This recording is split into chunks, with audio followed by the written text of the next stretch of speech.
So hello everyone. आज हम banking awareness के chapter 5 banking innovation in India के बारे में पढ़ेंगे। ओके,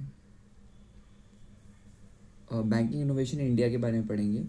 इसको हम प्रॉपर तरीके से कवर करने वाले हैं। इस चैप्टर में हम जानेंगे कि भारत में बैंकिंग सेक्टर में कौन कौन सी नई इनोवेशंस इंट्रोड्यूस की गई है जिससे फाइनेंशियल इंक्लूजन को बढ़ावा मिला है और बैंकिंग सर्विसेज को आम लोगों तक पहुंचाया गया है। ठीक है। और आज हम payments bank, Indian post payments और स्मॉल फाइनेंस बैंक, मुद्रा bank, micro finance and anywhere banking जैसे इंपॉर्टेंट टॉपिक्स को डिटेल में समझेंगे। तो चलिए शुरू करते हैं। स्टार्ट करेंगे मीनिंग ऑफ बैंकिंग इनोवेशन से। तो देखो, बैंकिंग इनोवेशन का मतलब होता है बैंकिंग सेक्टर में नए प्रोडक्ट्स, नए इंस्टीट्यूशंस और नए बैंकिंग मेथड्स को इंट्रोड्यूस करना। इंडिया में बैंकिंग इनोवेशंस का जो मेन ऑब्जेक्टिव होता है ना, वो मेन ऑब्जेक्टिव रहता है फाइनेंशियल इंक्लूजन। ठीक है, फाइनेंशियल इंक्लूजन को बढ़ाना है ताकि हर व्यक्ति तक बैंकिंग सर्विसेज ना पहुंच सके। डिजिटल बैंकिंग एंड टेक्नोलॉजी के माध्यम से बैंक्स ने अपनी सर्विसेज को और ज़्यादा ईजी और कस्टमर फ्रेंडली बनाया है। ऐसा की ऑब्जेक्टिव है providing bank services to every citizen through innovative banking systems. Okay, अब आगे बढ़ते हैं। देखो, चैप्टर 5 है। मैं हर चैप्टर को स्टार्ट करने के थोड़ी देर बाद एक बात बोलता हूँ कि अगर डिटेल में लेके जाएंगे इस चैप्टर को तो बहुत ज़्यादा लंबा टॉपिक बनेगा और मोर देन 35 to 40 मिनट्स ना इसमें कवर होंगे। लेकिन हम यही कोशिश करेंगे कि ना इस चीज़ को ना रोकें और कम समय लगाएं। ठीक है, और सिर्फ हम ना बेसिक्स कवर करते हुए चले। अगर हम यहाँ से ना सिर्फ बेसिक्स कवर करते हुए चल देंगे तो एक अलग ही इम्पैक्ट हमें देखने को मिलेगा। फिर जब हम करंट अफेयर्स की क्लासेस शुरू करेंगे तो उसमें ना हम डिटेल पॉइंट्स को कवर करेंगे, डिटेल आरबीआई के बारे में, रेपो रेट के बारे में, हर चीज़ मैं आपको बताता चलूँगा। ओके, तो स्टार्ट करते हैं सेकंड स्लाइड से। सेकंड स्लाइड है हमारी पेमेंट बैंक की। Okay, just give me a second. Okay, payment banks. अब बात करते हैं पेमेंट बैंक्स की। तो देखो, पेमेंट बैंक्स आरबीआई द्वारा इंट्रोड्यूस की गई एक नई कैटेगरी ऑफ बैंक्स है। इनका मेन ऑब्जेक्टिव्स माइग्रेंट वर्कर्स और लो इनकम फैमिलीज और स्मॉल बिजनेसेस को बैंकिंग फैसिलिटीज़ प्रोवाइड करना होता है।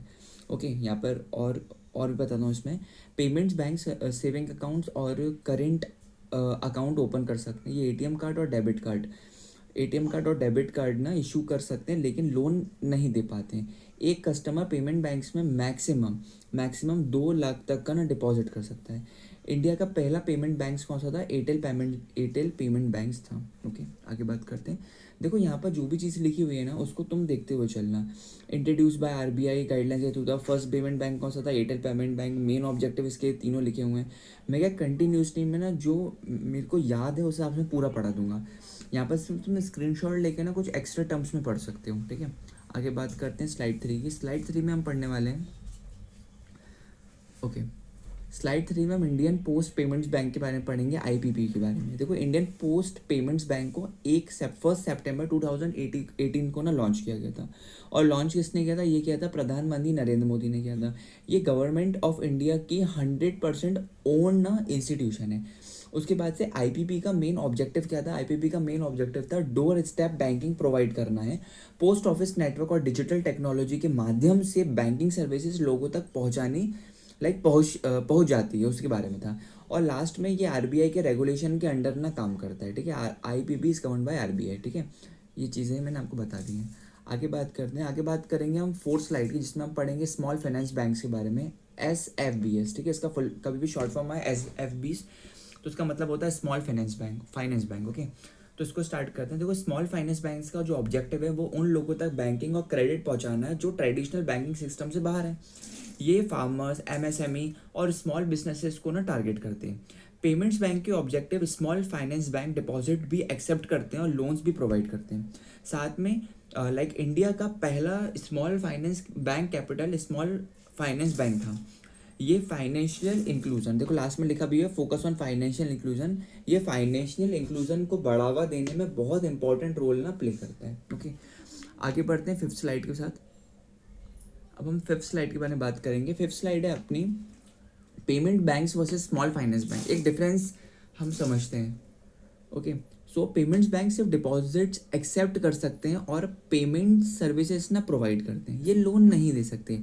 ठीक है, payments bank deposit limit 2 lakh, can not given loans, debit card allowed है, फोकस ऑन पेमेंट्स पे होता है। Small finance bank accept all deposit करता है, कैन लोन्स भी दे सकता है, फोकस किस पे रहता है? एमएसएमईज पे और फार्मर्स पे। और फुल बैंकिंग सर्विसेज पे, ठीक है।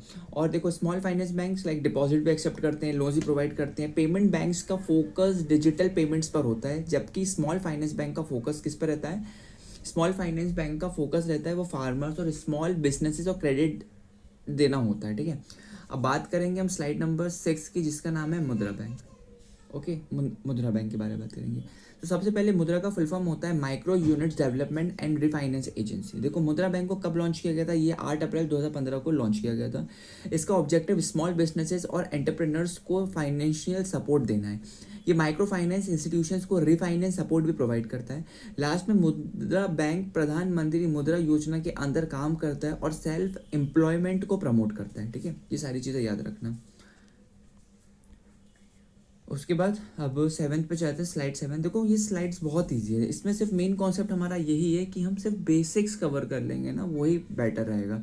हम इसको डीप में भी लेके जाएंगे और मेरा ये मानना है कि इन चीज़ों को डीप में ना जब मैं शॉर्ट्स बनाऊंगा ना तो वो ज़्यादा इम्पैक्टफुल रहेगा, ठीक है। तो जब हम शॉर्ट्स पे बात करेंगे लाइक इस मंथ के एंडिंग तक ना हम बैंकिंग एंड फाइनेंशियल अवेयरनेस की पूरी क्लासेस कंप्लीट कर लेंगे, साथ में स्टैटिस्टिक जी के कभी बेस स्ट्रॉन्ग कर लेंगे, ठीक है। अब बात करते हैं मुद्रा लोन कैटेगरीज के बारे में, ठीक है। तो मुद्रा लोन्स के 3 कैटेगरीज में डिवाइड किया गया है, ठीक है, 3 कैटेगरीज में डिवाइड किया गया है।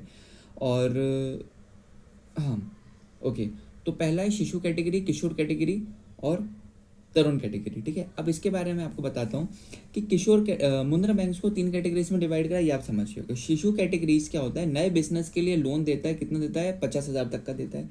किशोर कैटेगरी बिजनेस ग्रोथ के लिए होता है, जिसमें से 50,000 से लेकर 5 लाख तक का लोन मिलता है।